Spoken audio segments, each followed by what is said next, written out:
Police work, specifically investigation, is all about problem solving. I am the lead for the homicide unit for Northamptonshire. You get an immense sense of satisfaction when you get the right result from a job. During 2018, there had been a spate of killings across Northamptonshire.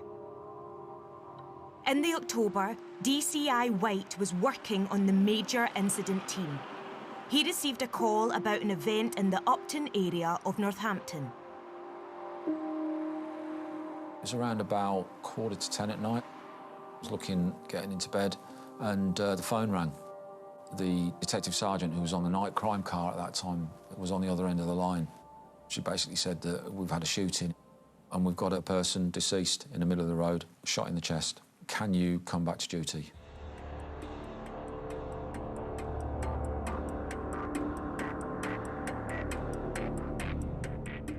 By the time I got there, there was quite a number of people there, including the lad's family. The victim was a 22-year-old man who was father to a newborn baby. In the early stages of an investigation, there's sort of a finite amount of time where memories are fresh, alibis can be corroborated, where forensic evidence is fresh, and you're more likely to solve a murder, for instance, in the first 6 hours. So we really hit the first few hours after a murder really hard. There was no obvious motive, very little to go on, and what looked like a planned killing by very serious criminals. We've got a victim on the ground. Do we have any witnesses? Do we know who the offenders are? Has a gun been left in situ? The shop near where the offence took place had CCTV. That was a real break for the investigation, the first major break that we had. The CCTV had captured the entire event, including the moment the victim's car arrived and he got out to make a phone call. Now that's really important to us. Who is he phoning at the point prior to him being murdered?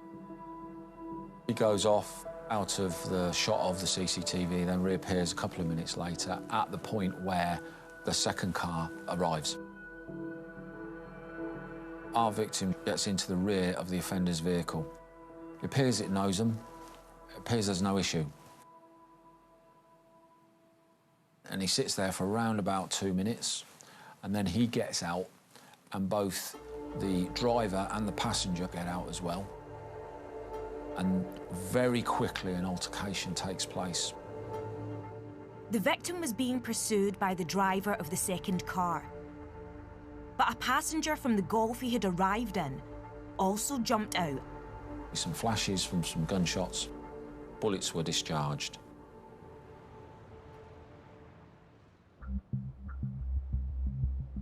A young father lay dead. 2 gunmen were wanted. Right now, there were very few leads. This investigation would require a range of highly specialist skills. Greg Taylor is a senior investigator at the National Ballistics Intelligence Service. I'm a firearms and ballistics examiner for the National Ballistics Intelligence Service, and I was the primary scientist for NABIS on the operation. We examine firearms and ballistic material recovered from crime scenes. Mark D. Giovanni at Advanced Laser Imaging was also brought on board to help make sense of the murder scene. I'm a crime scene reconstruction expert. In all police investigations, there are questions that police officers have. It might be around locations of people, lines of sight, trajectories. There are a whole host of information that's related to the environment itself. Historically, the way they could try and understand these is to go to the scene and try and recreate it physically. However, there are huge amounts of inaccuracies in doing work that way. This elite team were codenamed Operation Pageant. The victim obviously has a mobile phone on him and also had some identification. So that mobile phone was key for us. Who was the victim? Phoning immediately prior to the offenders turning up. The second challenge was to see what could be determined from the small amount of forensic evidence found at the scene. We had the bullet casings retrieved in a forensically sound manner and sent off to NABIS. To start with, we received 3 casings from the crime scene. These were just left scattered on the street scene. But because you've got a fatal victim, there was a post-mortem and we needed to recover the projectile from the body. The first job that we do as a forensic scientist is to look at those casings and try and understand things like type of gun that have been used.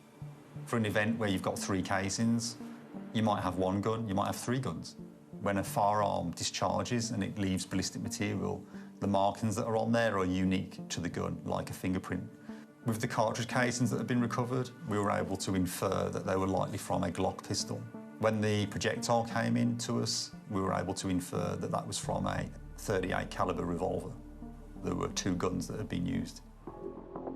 Meanwhile, the police detectives began analysing their second lead, the victim's mobile phone. We have a look at the phone and we can establish that he's calling a number ending 2895 immediately prior to the shooting. We need to find out who that is. A swift inquiry with the phone company outlined that it's pay-as-you-go, so we don't get anywhere in relation to who that person is. But the pay-as-you-go burner phone made a call immediately after the murder that the police could track. This becomes a significant line of inquiry for us. Why is he receiving phone calls from 2895 and what is his relationship to the 2895 number? We track that phone. The police now had the identity of someone they believed was connected to the killers and possibly a getaway driver. Their third and final lead was the second vehicle that had arrived on the scene. The offenders were driving a Ford Focus. We know that for the shape of the vehicle, although we couldn't make out the registration number of that vehicle. We receive a phone call from the force control room outlining the fact that there was a car on fire in some wooded area and they believe it's a Ford Focus. Luckily for us, it's only partially burnt out.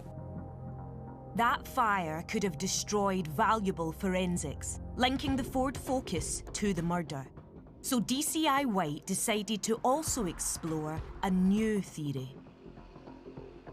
You'd have to assume that if they were going to burn out a Ford Focus in a rural area like that, they'd have some means of getting away.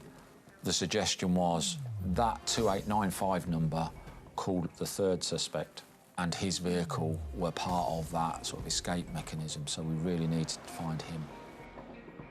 Within hours, their hunch paid off. Early the next morning, a road traffic collision was phoned in from junction 13 at Milton Keynes. And the vehicle that was involved in that was the third suspect's vehicle. October 2018.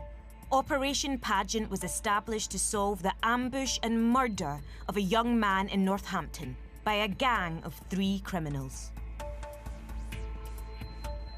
The police had identified a suspected getaway driver, but they had no names for the 2 gunmen. A car crash on the M1 the day after the shooting gave them a crucial breakthrough. Early the next morning, a road traffic collision was phoned in from junction 13 at Milton Keynes. And the vehicle that was involved in that was the third suspect's vehicle. When he returned home, he was greeted with a welcome party from Northamptonshire Police and we had him arrested. Police were confident this was the getaway driver, but he wasn't telling them anything. Retrieved his vehicle from junction 13. And after examination of the vehicle, we found that the vehicle contained a telematics box, which is actually a gold mine of information for us. And that created a trail of movement on that vehicle.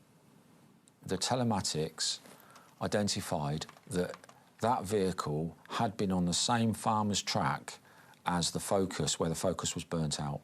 So we could put that vehicle there.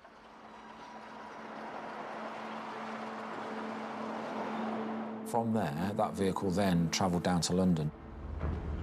So we know that the third suspect stopped in London, in an area of London called Edmonton, turned around and came straight back within a couple of minutes. All the evidence suggested that the driver transported the killers to Edmonton.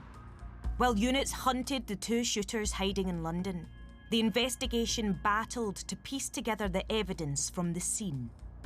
One of the issues we had was that the CCTV from the scene really didn't identify who did what at what time, and this could have been an issue at court for us. And I wanted to see if we could do something around creating 3D imagery. DCI White turned to Mark Di Giovanni and his cutting-edge laser technology. We capture the scene in its entirety digitally. We can take that back to the office. It allows us to carry out much more accurate reconstructions, and it allows us to produce a much better final product that they can put into court. The 3D technology we use is laser scanning. What this technology basically does is it fires a laser into a scene and then it measures the returning signal. It ends up picking up everything that device can see accurately into a 3D measurement. So what we end up with is an animation running through combining the CCTV and all of the information we've got together. So here we start to represent people coming out of the vehicle as cylinders. And as this person moves towards the group of other people, we see this little white flash over here. And that's actually our first gun flash. And we can freeze it at each of those flash points, and we can start to show where those people were. What we can show is who wasn't holding the gun. And it's quite an interesting principle, is actually in the CCTV, apart from in a specific case such as shot 4, which we're going to see now, where the flash actually pretty much emanates from one person's hand, and we can prove that. In all the other cases, what we're actually doing is we're proving who didn't fire the shot. We receive information back from Greg Taylor in Nabis that he's been able to identify DNA off one of the casings. We can identify that the prime offender has, at the very least, handled that bullet.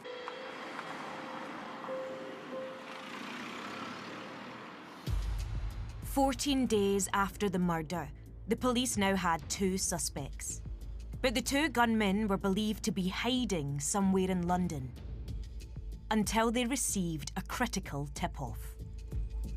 We got some information through that suggested that our offenders were holed out in a flat in Northampton. I was a bit sceptical about this, to be honest. It made absolutely no sense that two people who were wanted for murder in Northampton, gone to London, potentially could have gone anywhere in England and Wales, had returned to Northampton, the scene of their crime. It made no sense whatsoever. However, we follow our pool information. We're keeping surveillance on the address to see who's coming and going, and we see a woman leave, and she goes up to a chip shop, she buys 3 bags of chips. We know that we've got to do a warrant within that flat dead quick, because they're expecting her to come back with their evening meal. Anyone in flat 3, show yourself! The warrant is executed. Okay, you! Step out of the flat, keep your hands in the air. Put your hands against the wall. And step down those stairs. Slowly. Slowly. Do not make any sudden movements, do you understand? Okay, step down the stair. Step down. Step down. Okay, listen to my colleague. Put your hands in the centre of your back. No sudden movements, okay? They bring out the people that are within the flat one by one. I was not expecting their names to be read out over the police radio, but when they said that it was our suspects, I was ecstatic. It was great. We need to interview them, but they don't say anything on interview. They're obviously not going to say, yeah, it's me, it's a fair cop. No, nobody ever does in a murder interview, but we had enough evidence to be able to charge them with murder, and they're remanded in custody, awaiting trial at Birmingham Crown Court. With the suspects in custody, police believe they knew the motive behind the murder. The first suspect was dealing drugs at the time, mainly cannabis, and he was shortchanged between, depending on who you speak to, £10 to £40 by the victim. Somehow this got out of hand. 8 months after the fatal shooting in Northampton, all 3 men were found guilty at Birmingham Crown Court. The first gunman was sentenced to life imprisonment. The second gunman was also sentenced to life imprisonment. Both killers must serve a minimum term of 32 years. The getaway driver who drove them to London was sentenced to 6.5 years in prison.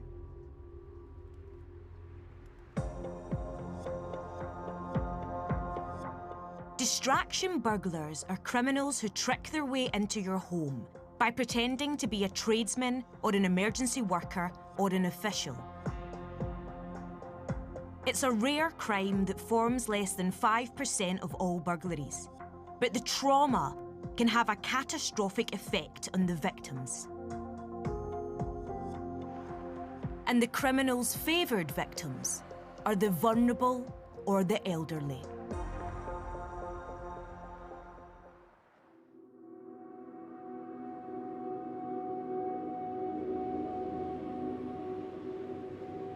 I just love the opportunity to help people. I don't think many other jobs give you that chance to do that. I would look at any burglaries that come in and try and identify the offender. Kent Police established the Chief Constable's Crime Squad in 2019 to focus on burglaries. The crime squad is made up of 2 halves, so you've got the investigation side. We will deal with all the offences that are coming into custody. The disruption side have a lot of involvement in arresting the criminals. Summer 2020, and the police were called after a burglary at the home of a retired elderly couple. On Saturday, the 20th of June 2020, an elderly male and female were out in their garden. The elderly male came back inside the property about midday and noticed that his wallet and lots of cash was missing. He telephoned the police and reported it. It was in a very rural location, so there was a lack of CCTV, there was a lack of witnesses. The victim himself hadn't seen anybody go in and out of the property. The victims were an elderly retired couple, and the criminal hadn't finished with them yet. On the 6th of August 2020, the elderly male contacted the police and explained that a male had knocked on his door saying that he was a police officer called PC Davis from Canterbury Police Station.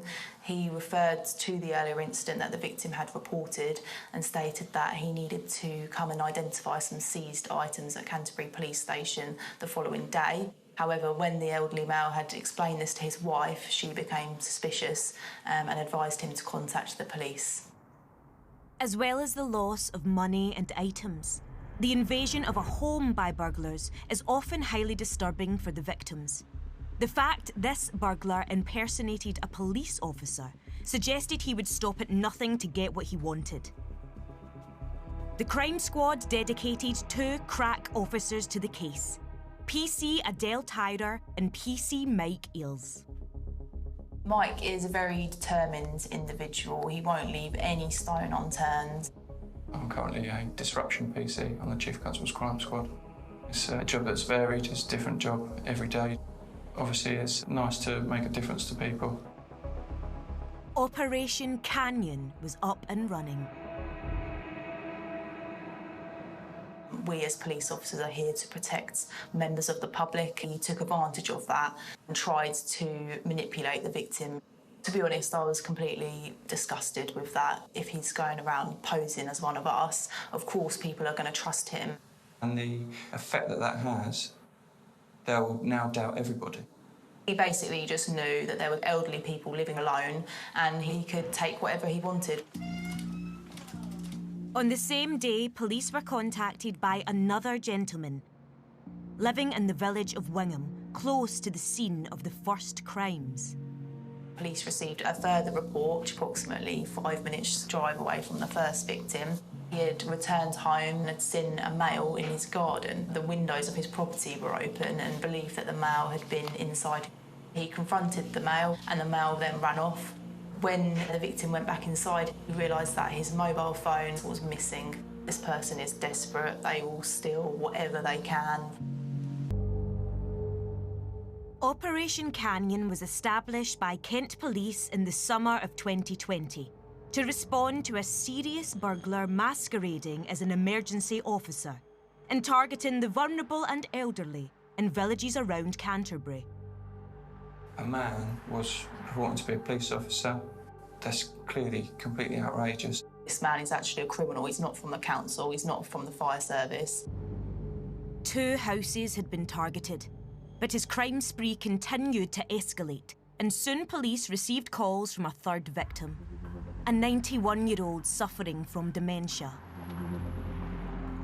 The offender was described as aged about 40, with mousy brown hair, wearing a grey or green top and dark trousers. We now had 3 reported burglaries in a very small radius, all targeting vulnerable elderly victims. It was too much of a coincidence. It lit a fire within me, to be honest, to catch this guy.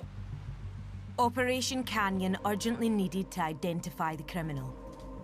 You have to walk the scene, look for CCTV cameras, ring doorbells, dash cams. We needed as much CCTV footage so that we could try piecing it together. There was private CCTV from neighbours, however it wasn't clear enough to identify any suspect at all. We noticed that there was a small white van involved in a number of the offences. However, you couldn't make out any registration mark. We didn't have anything further to go on. We just knew that the male committing these offences was in a white van. The village shop was a couple of 100 yards away from one of the victims' properties. We thought we would just check it on the off chance that he'd gone into the shop or driven past the shop. The officer's hunch proved to be a potential game changer. CCTV showed a white van pulling up at 3:30, which was half an hour before the reported offence.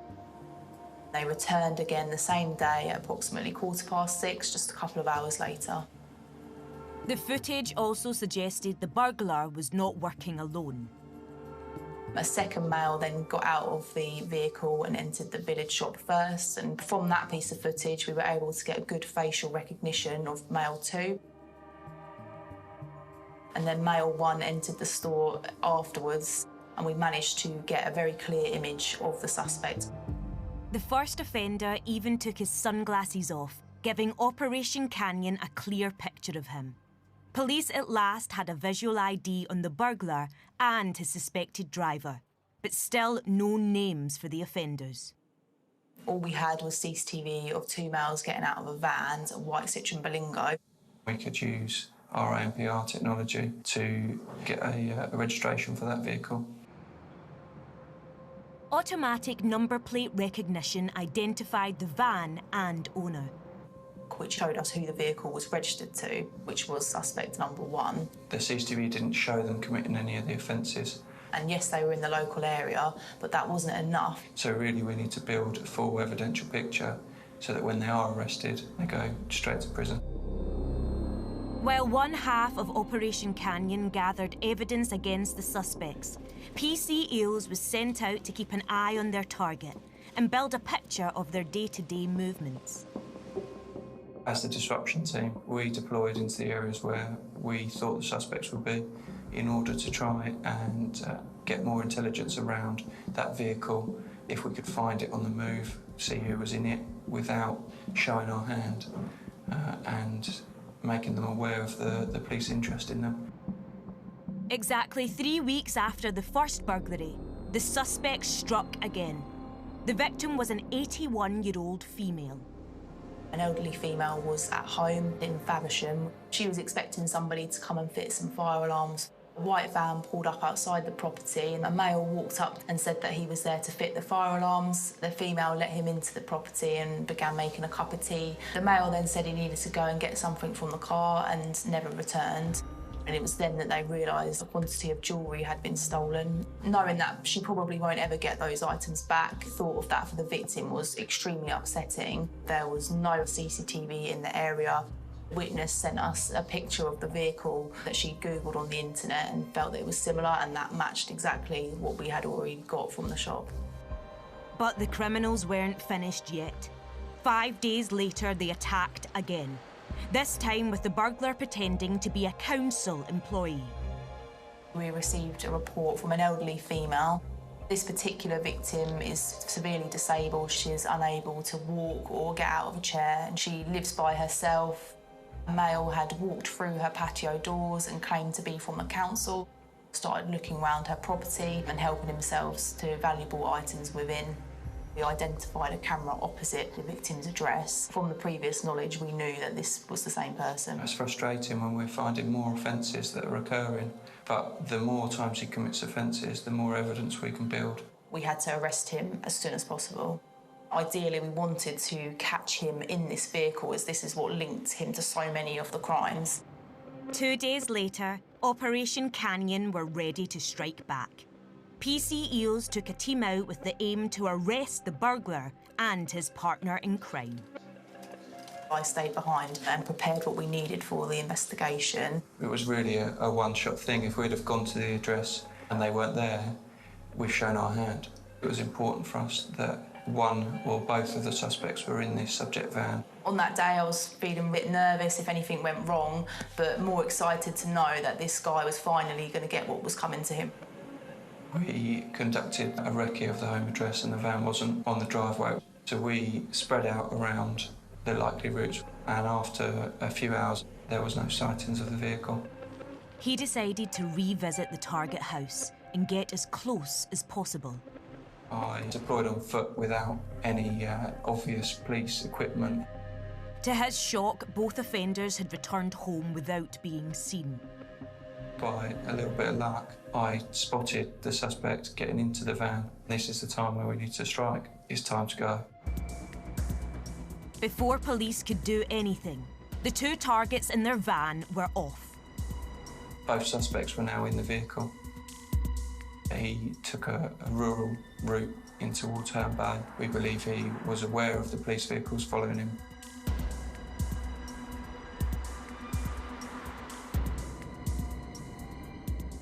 And he made a sudden move and parked on the pavement on the wrong side of the road to make a quick exit from the vehicle. We boxed him in using our 3 cars. Go outside, so. Go, let's go. One of the suspects has tried to walk quickly away from the vehicle. He was arrested very swiftly. I was able to get to the van and arrest the second suspect. No, at the moment you're under arrest on suspicion of conspiracy to burgle, OK?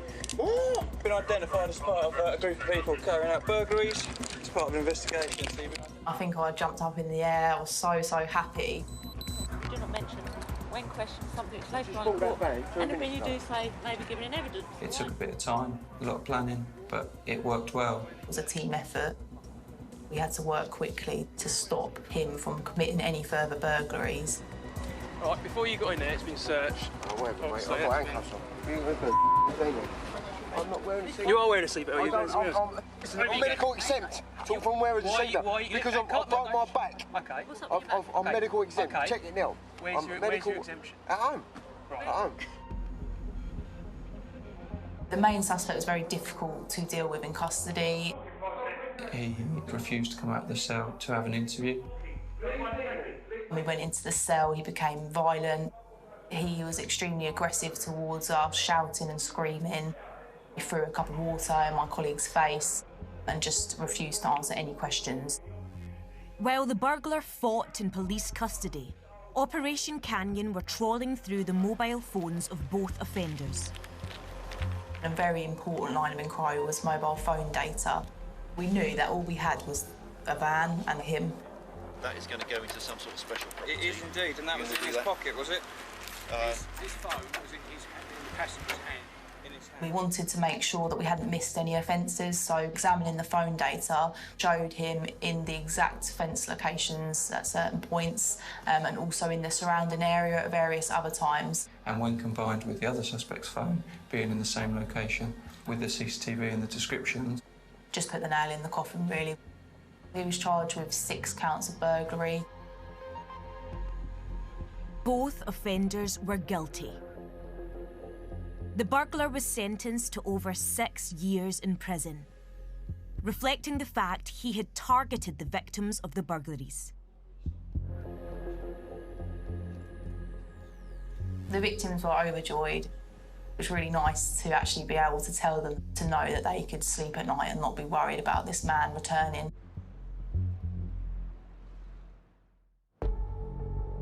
According to the UN, counterfeiting is now the second largest source of criminal income worldwide.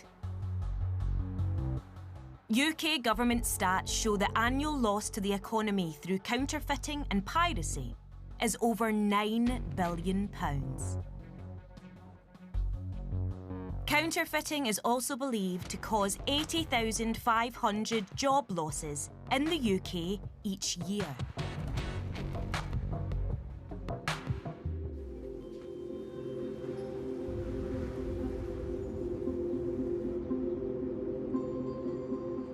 I've worked in policing for around 18 years now. I've worked in lots of roles ranging from serious fraud, murder investigation teams, and violent crime.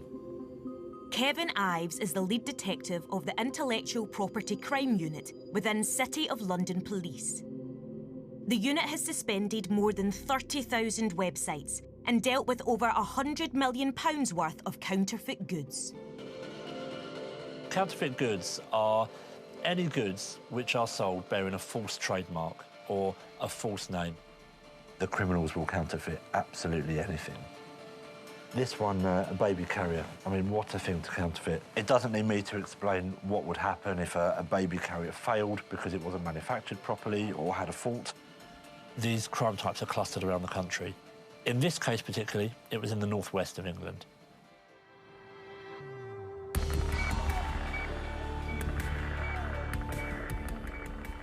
In December 2018, the unit had intel on an organised crime group, supplying counterfeit footwear and operating at a truly exceptional scale. They were so prolific that their goods were showing up in other seizures around the country. So they came to notice really because of the volume of their counterfeit output. To tackle this unique crime, DI Kevin Ives pulled together a specialist team, including Detective Constable Darryl Fryatt. On a case like this, we'll have a lead investigator, in this case Darryl, whose job it is to get the detail right, to drive that case forward. My background is covert policing. As investigators, we can look at proactive tactics. I like it because it's the more fun and rewarding elements of policing. The team was given the name Operation Blenheim. Operation Blenheim was one of our biggest counterfeit goods jobs. This was an organised crime group supplying counterfeit footwear. Trading Standards in Manchester had seized fake shoes being sold under the company name Apple Footwear as early as 2017. They seized items from various markets all over the country. A sizable amount, I mean hundreds of thousands worth of Apple footwear. They've looked at the design of the Air Max and they've put every label you'd expect it to be. There's not one missed, so they've got it on the sides. They've got the swoosh where you'd expect it to be. They've done the heel. They're good quality fakes. And every time a seizure happened, this Apple footwear would crop up. And the questions were asked, well, where's this coming from? By 2018, Operation Blenheim had settled on the owners of Apple Footwear being their principal targets. Their base was in North Manchester. We've got two people who's involved in it. There's a husband and wife team. And they're both directors of Apple Footwear. So then we sat around the table and looked at what options we had. And one that we picked was to monitor the imports coming in into the country for Apple Footwear and see what they were importing. The team hoped to find branded fakes as part of Apple Footwear's imported inventories. But their border force colleagues discovered instead only footwear with no visible branding. Bad guys know that if they, for example, want to get 10,000 pairs of fake trainers in, they will import blank trainers and then carry in some of the trademarks and logos to be stitched on whilst they're in the UK. Finding the logos would help build the case, so Border Force monitored Apple Footwear's imports for 3 more months. From what we knew from Trading Standards, they're doing quite a lot of business. They should be importing quite a bit of stock.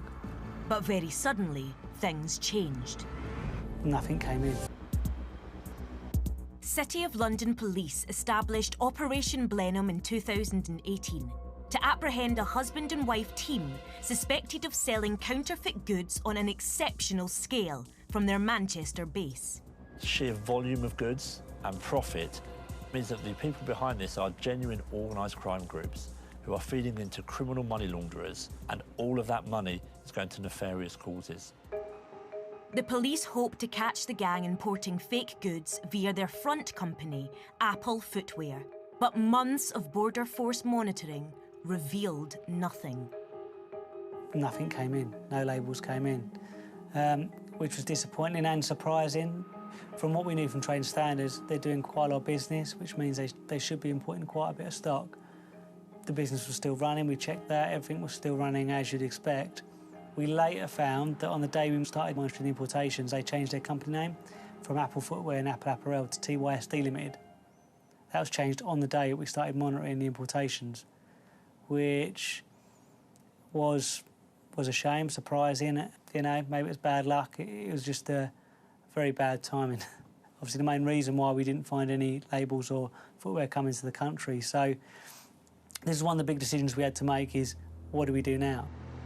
The decision was made for Operation Blenheim to turn their focus from the docks to a warehouse the suspects rented in Manchester.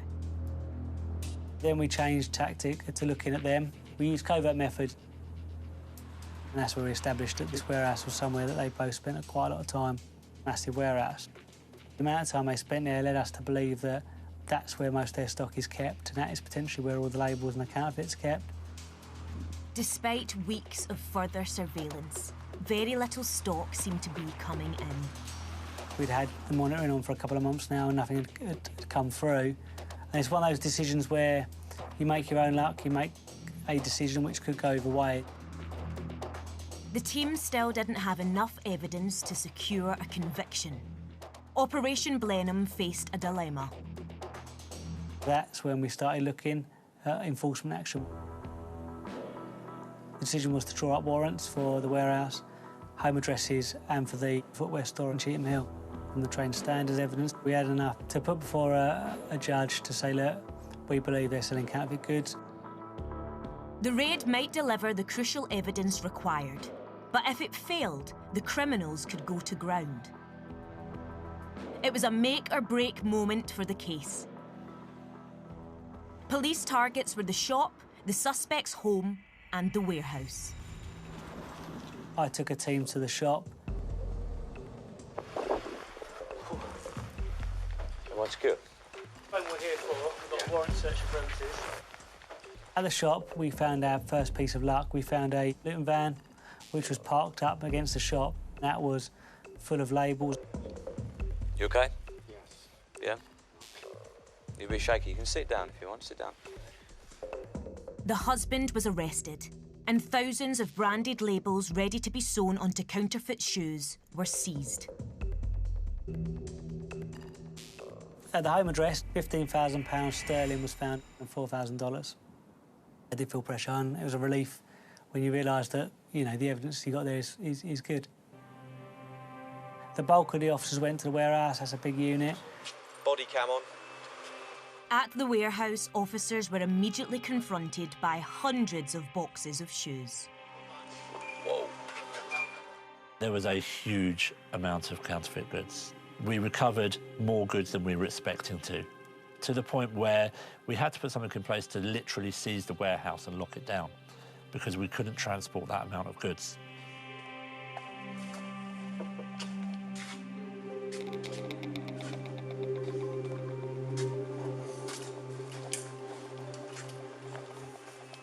£277,000 pairs of footwear were seized.